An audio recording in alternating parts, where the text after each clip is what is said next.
Alrighty, testing 1 2 1 2. Hopefully this is working for everyone. Alrighty, so this is our round 1 review.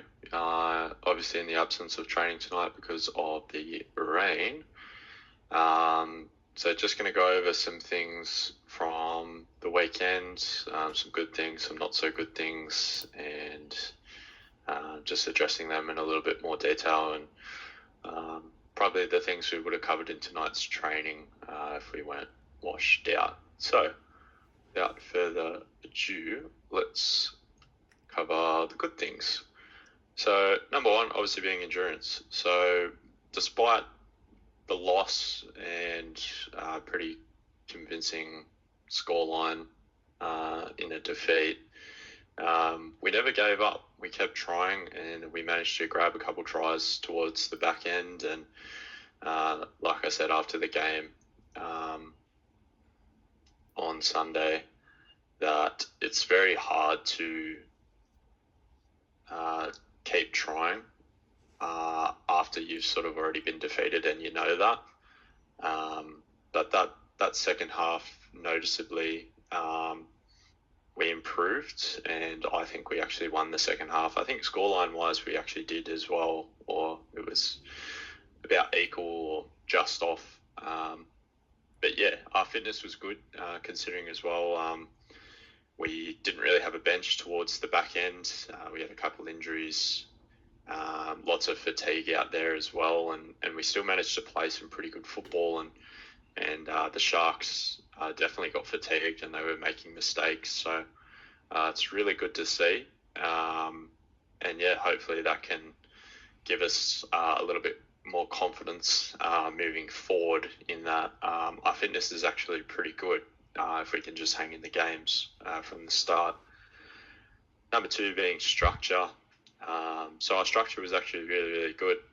We implemented a couple of new things at training the week before the game, sort of where to stand and what the game plan sort of was, and I think we stuck to that pretty good in terms of where everyone should stand and the ball going sort of to those men up the front or out the back. That was really, really good to see. Something, if I'm completely honest, I wasn't really expecting. But I'm happy it came off, and despite just chucking that in before training, we only had 2 training sessions to really practice it. I think everyone adapted really, really good. Still plenty to work on, but for a foundation, that's really, really good. And the last thing being adapting to the coach's directions. So obviously advantage this year with me participating as league safe. I have a bit more action on the field and can sort of, after tries have been scored and that sort of thing, when I'm making interchanges, I can sort of give you messages and what I think's happening, and maybe calm you down a bit and tell you to focus on specific things, which we definitely did. I think the number 1 thing we focused on was holding down in the tackles and slowing that play the ball. And it definitely worked for us. We were a completely different team when there was a slower ruck. Slower ruck meaning when we tackled the opposition and we slowed it down, it gave us enough time to get back on side and then reload off our line and go again. And it changed the game quite a bit. Even though they were still scoring tries, they sort of come after a couple of sets as opposed to just off tackle 2, tackle 3. So they were the really good things. Moving on to the not so good things. They happen. I understand that. I think it's best to address them just so we're aware of them. I understand that we're not going to get everything right and that we'll always struggle with things, but it's good to be aware of so we can focus on them, particularly for the next game. So number 1, getting over the advantage line in both attack and defence. I'll touch on it a little bit more in a second. But more so in defence, we were sort of waiting for them to come to us. It gave them a bit of a sniff or a bit of confidence. And they got the roll on, and we were sort of on the back foot right from the get-go. So wasn't wasn't particularly great, but it's something that we can definitely fix up really, really quick. And one of the ways you fix that up is holding down in the tackle, slowing that play the ball, giving you enough time to get back on side and reload off your line and go again. Passing out wide, I've also put sharing the ball around. I think it was very noticeable on the weekend that whilst our centres and wingers did touch the ball, probably didn't happen enough in attack. There was some real space out wide on a number of occasions, and we didn't really take advantage of that. There are several factors, including that the defence got up on us and sort of cut us off. So all these things play in accordance with each other, and they factor in. It's not like we'll just pass it out wide and that'll fix it. There's several things we can do to fix that, which I'll touch on.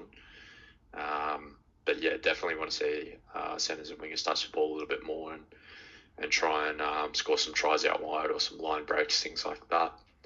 And the last one, pretty simple thing, but confidence. I think if we started the game at half time and sort of knew what we were coming up against, we probably would have not been far off winning, or we probably would have won that game. It was said by a couple of the boys that all you need to do is run hard, and once we started to do that, we were actually making a lot of ground and getting through, and it led to us scoring some tries. And like I've said before, a totally different game. So confidence is a hard one to get, especially when it's round one, and especially coming up against a team that sort of puts points on you early. But again, it just plays into how good your endurance was. Endurance in reference to never giving up. You had every reason to throw in the towel there and just let them wipe you. But you kept going, and you sort of figured out towards the back end of the game that they're not as tough as they look. And with a couple of tweaks, you can actually stay in the game. So I'll address a couple of these things now. And like I said, we would have done this at training tonight if we hadn't had a washout. So on the screen here, we can see a couple of shapes. I'll just get my laser pointer out so I can sort of direct around it. If this circle is the person playing the ball, these shapes representing the Bears, our team. This square here is the dummy half, so person playing the ball, and obviously the dummy half behind them. So as part of our structure, we have our front rowers sitting here and here, and our lock as well, potentially some second rowers if they are filling in. But let's just use the front rowers as an example for now. So we've got a front rower here, a front rower here, left and right side of the play the ball. It was really good that we stood here and we were ready to take the ball and ready to take the run. But what the issue was is we were sort of passing back here, and then we're catching the ball on this line and then going. And that led to the Sharks getting up on us and cutting off our momentum pretty quick. So what we should be aiming for, if I just use another colour, is we want this pass to sort of be thrown at this angle and have these runners pushing forward onto the ball, catching it with a bit of momentum, not being flat-footed, which results in you, when you catch the ball, the defence actually sits back a fair bit because they don't know where you're going to run. They don't have a chance to get up on you, and it results in you getting over the advantage line. So something to work on all around, I would say. This happened all across the park, not just off the dummy half and our front rowers, but all across the park. We were sort of catching it where we started our positions as opposed to running onto the ball, and it can have a flow-on effect for your whole set of six, not just that particular run. But yeah, something that we can work on for sure.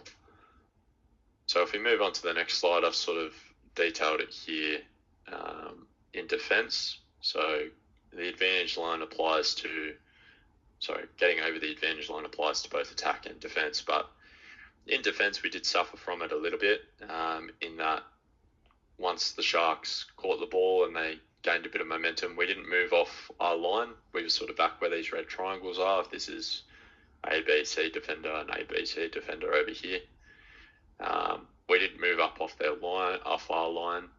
That resulted in them gaining the momentum, getting over the advantage line.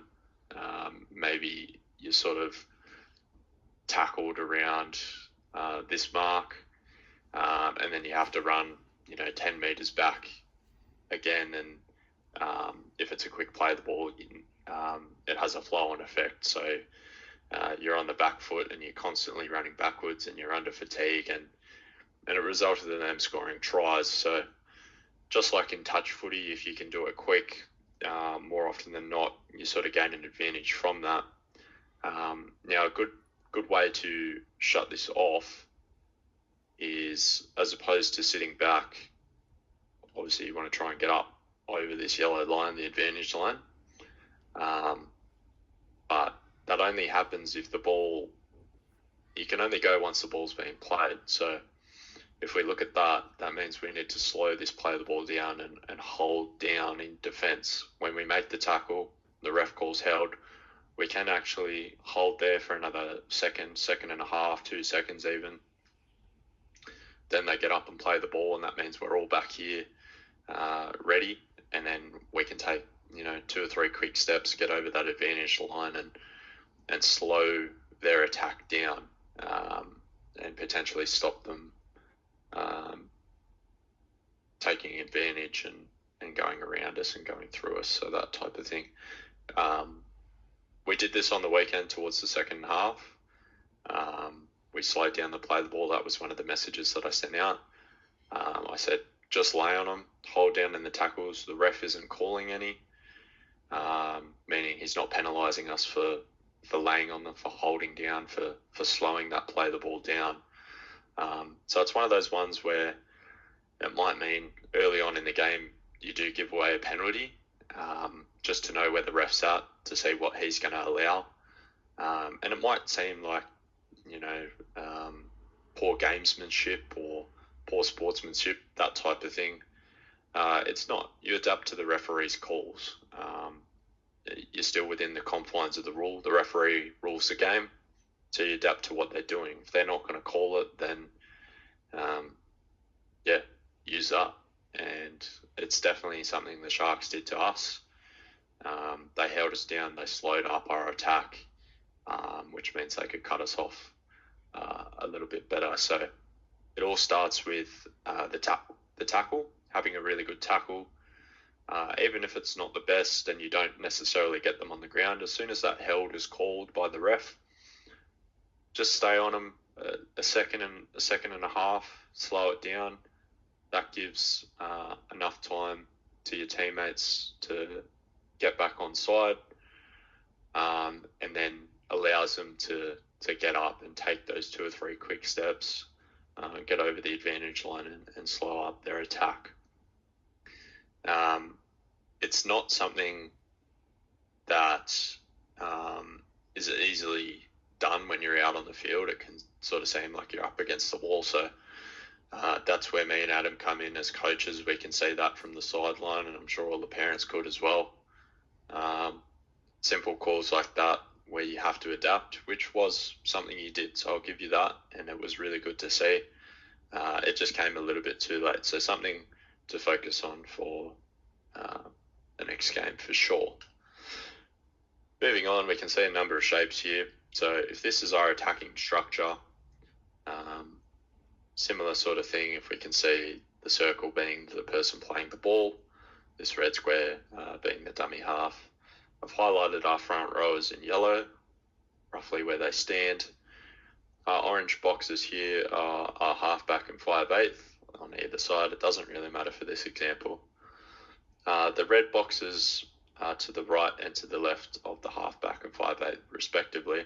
There are second rows, so they can either, the half or the 5/8 can pass to them and they take a run, or like we did on several occasions on the weekend, the ball is passed here and then it's passed out here. So this, I tried to make it white, but it looks a bit pinky. It could just be my eyes, though. I think it is white. Sorry about that. That's our fullback. So whilst it was really, really good that we did get the ball out that far, what happened was we just sort of took a run here, and we took it more often than not. And it's good to take runs, but it's also good to pass out wide and try and share the ball around and sort of go around them, explore that space on the side of the field. I understand it's not an easy thing to do. I've been a player myself, and I know more often than not, if the defence is coming up on you, you do just have to take the tackle. You have to take the run. So this one isn't so much a criticism of having runs or the people on the edge not finding the ball. It's not so much that, but it's sort of in correlation with our defence. And when I was talking about holding down the play of the ball, so what the Sharks did really, really good is they could see that, yes, we were set up out wide, ready to go. So what they did is they slowed that play of the ball down, giving time for their defenders out here to essentially rush in and cut us off. What do you do in that situation? Well, you take the run and you take the tackle. I understand that.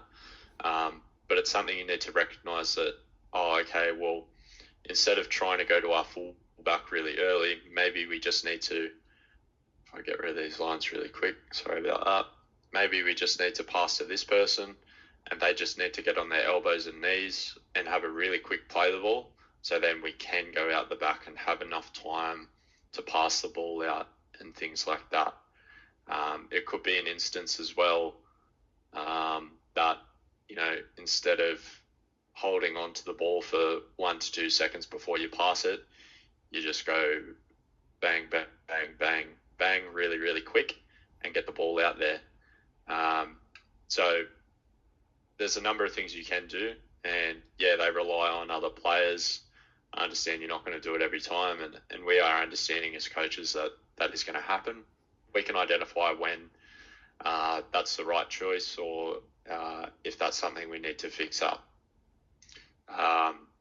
One thing I will say, though, is if our centres and wingers aren't getting the ball, maybe it's a good time, if they're not that fatigued, to come in and sort of fill this position here, and then you take the run, or move some players around.